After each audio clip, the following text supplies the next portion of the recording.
Hey, so we're gonna do the old-fashioned way of doing comps in Navica. Whether you're representing a seller and you want to show them active, pending, or sold, or you're representing a buyer and you just want to pull like some solds in the area. This is gonna get you in and around how to navigate. So we want to search for the property. I'm just gonna pick, all right, let me just pick a new listing.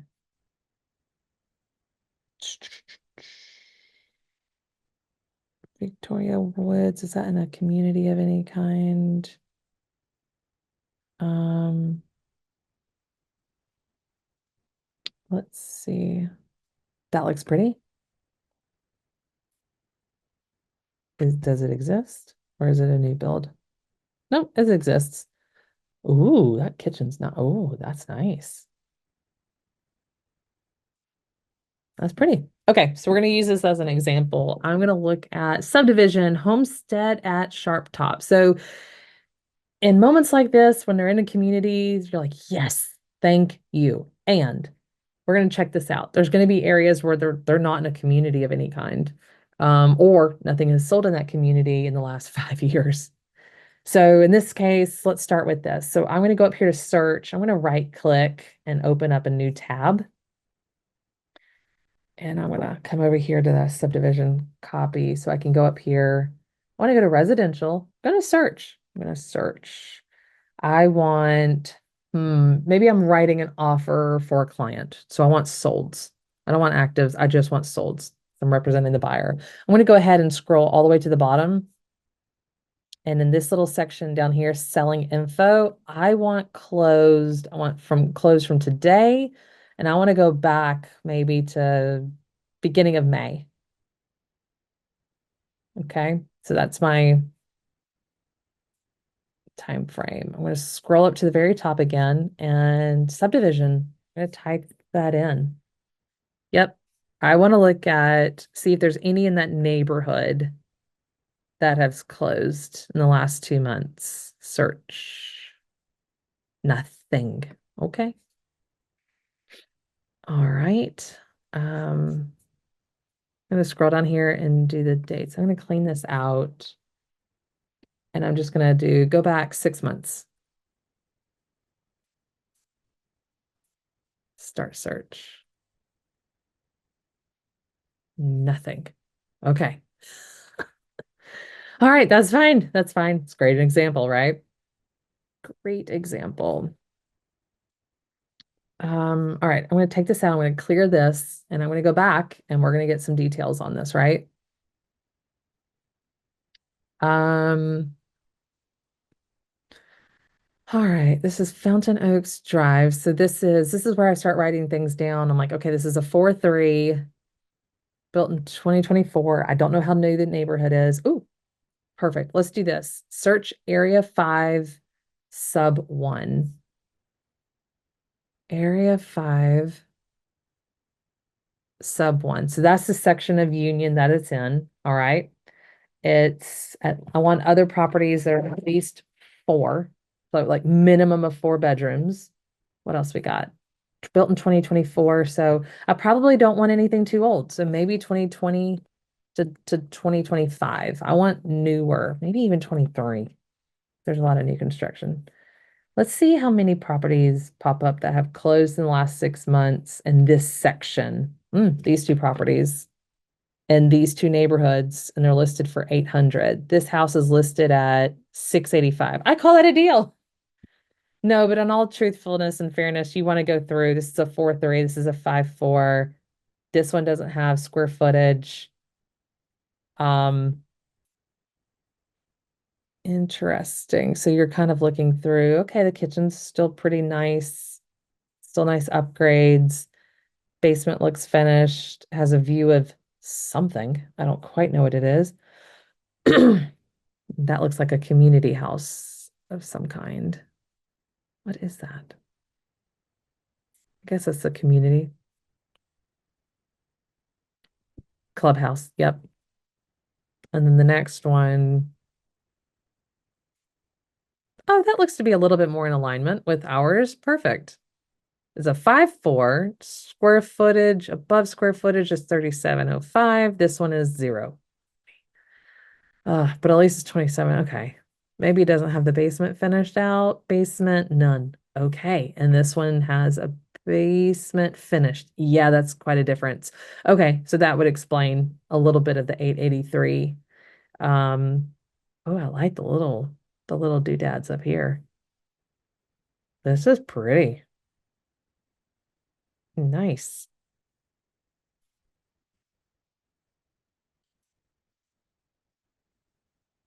Yeah, very pretty. Okay. So again, less is more when it comes to searching.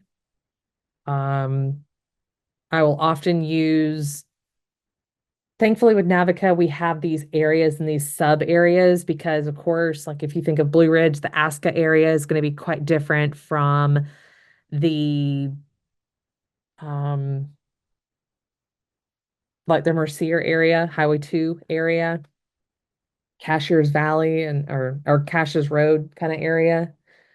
Very different on pricing, very different location. So these areas and sub areas are great to use when you don't have a subdivision that's able to use. And then you're going to start narrowing down by square footage and the year, basement, not basement, garage, not a garage, view, does it have a mountain view or water access or something along those lines? So this is not as cookie cutter as FMLS can be. So you're really having to use your human spidey senses and start comparing feature to feature, feature to feature, and doing it by hand. So I know that there's an app, RPR, I think is what the website is. But I believe that's something that a lot of listing agents will use. This is something that I have to use for buyers and sellers.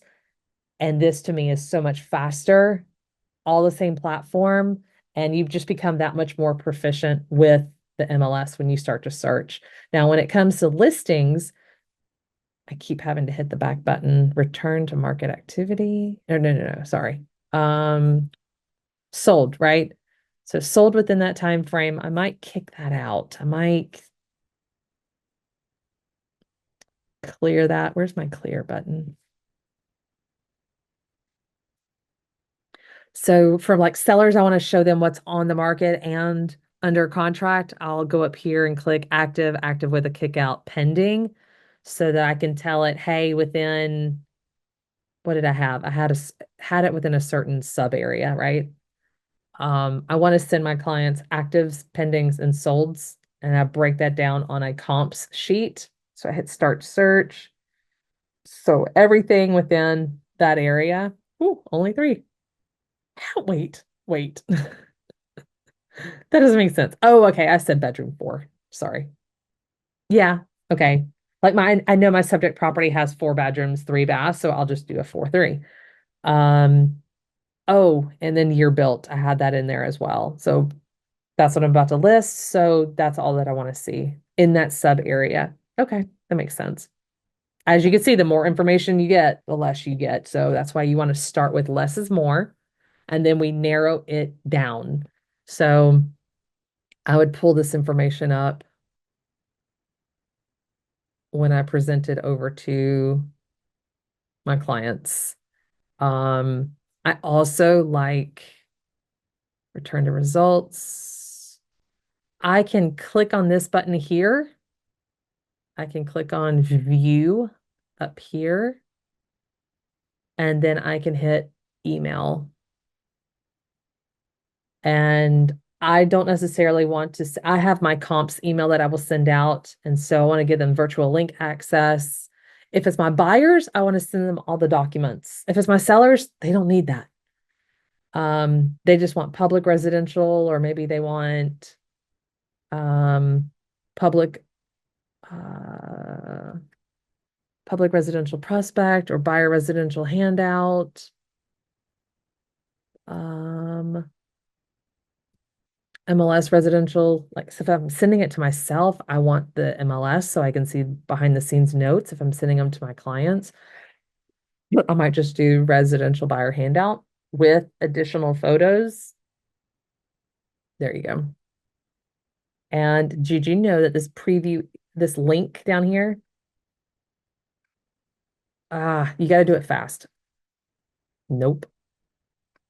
There we go. Three times is the charm. You can copy and paste that into an email. So for instance, my email here, um, down here in the little toggle marks, my templates for comps to seller. This is what my comps to seller looks like. You all will have access to this as well. But those were actives, I think. So down here, click to view properties. I'll hit change and I will change out. So now when I click on it, it'll take me to see those two properties. But I will go ahead, since there's only two, I'm going to delete these two. There's two of them. I will put in there the address. So I got to toggle between these two. Oh, sorry, you're not viewing that screen. Ah, hold on. Bear with me. Stop share, share that screen. There we go. So you're viewing this one. Okay. So I click the link here for actives. I hit change and then I paste it in this new link. So now when they click this, they'll go back to those two properties. But I'll take those two properties and I will do the heavy lifting for my client. Here's the address, 123 Main Street. It has 5-4. It's on this acreage. So as you can see, I capitalize what you need to change and then with X amount of square footage. And then this is where you have to step in. You have to say, hey, they have a partially unfinished basement and you don't. Here's a small lake frontage. You don't. It's currently listed at XYZ price and it's been on the market for XYZ days. Because at the very top of the email, I put, hey, here's your information about your property. And I'm going to put in here how that compares. Like these are pendings. And so I'm trying to tell it basically this sentence here, I'm kind of sharing some of the different features. And then in the sold, you can see it was listed for this. It sold after X amount of days on market, sold at this sold price on sold date. And again, they'll have a link to the pendings, a link to the solds. And then at the very bottom, I will put down here after hand selecting, I feel a good range for your cabin, your land, your lot, your home, whatever, would be between this and this. So I highlighted some of that, but this is that comps email that I share for the seller side if I'm not bringing in comps. So I shared the same screen. Stop share. Go back to here. There we go. So now move that over. Move this to the side so you can kind of see. So that's a cool feature that's specific to Navica. Obviously, you can get the link as well in FMLS. We do have, actually, let me do this. I know in FMLS, I kind of showed you like a quick CMA report. They also have that here, CMA for results. I think that's the button I want, right? I'm looking at all the others to make sure. Let's see what happens. Nope, that's not what I wanted. Stats. Yeah, that's a quick, somewhat unattractive, but it helps. Quick stats on those two listings.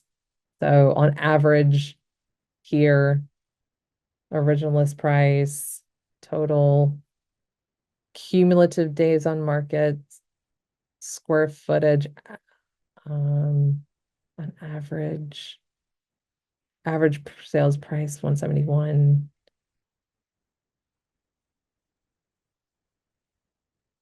That just gives you another option. So that is pulling comps in Northeast Georgia. And of course, there's a one on FMLS as well. They're both very different from each other. But at the same time, I want you to know how to do it.